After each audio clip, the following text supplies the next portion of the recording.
د افغانستان ختیځ زون 4 ولایت تیره شپه ناوخته یو زورورې زلزلې ولړزول چې پراخ مالی او ځاني زیانونه یې اړولي دي.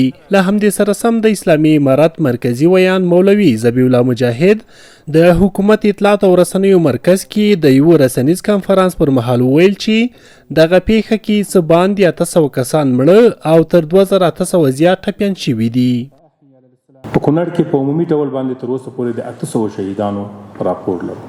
2500 نفره ټپیان شوي دي.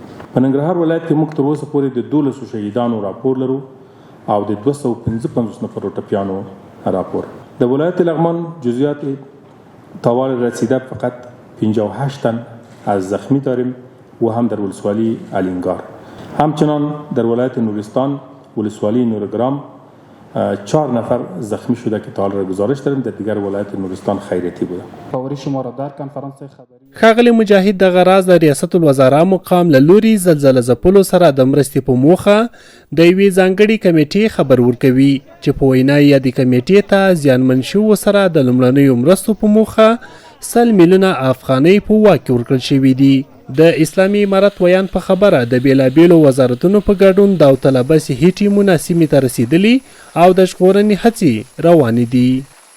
د عاجل رسیدنې لپاره د محترم رئیس الوزرا لخوا هم د ټاکنې سره سم 1,000 لک افغانۍ دوی ته په اختیار کې ورکړل شوې چې عاجله رسیدنه وکړي او ټیمونه وګماري، صحي ټیمونه، لباس، خوراک سیمې ته ورسوي. چې تنها د ننګرهار ولایت له هوایي ډګر څخه تر اوسه پورې 40 پرواز الوتنې سیمې ته شوي دي. په دې کې هم مواد رسول شوي دي، هم د ژغورلو ټیمونه رسول شوي دي.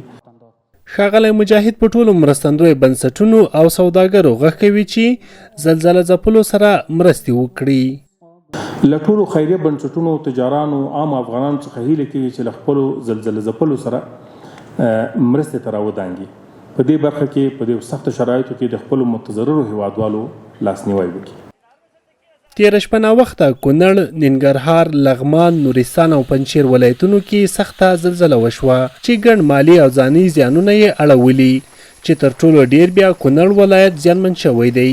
دغو قربانیانو سره د افغان وړپوړو چارواکو په ګډون هند، جاپان، ترکیې، سعودي عربستان او یو شمېر نور هیوادونو غمشریکي ښودلې. محمد ناصر وری، حریت راډیو، کابل.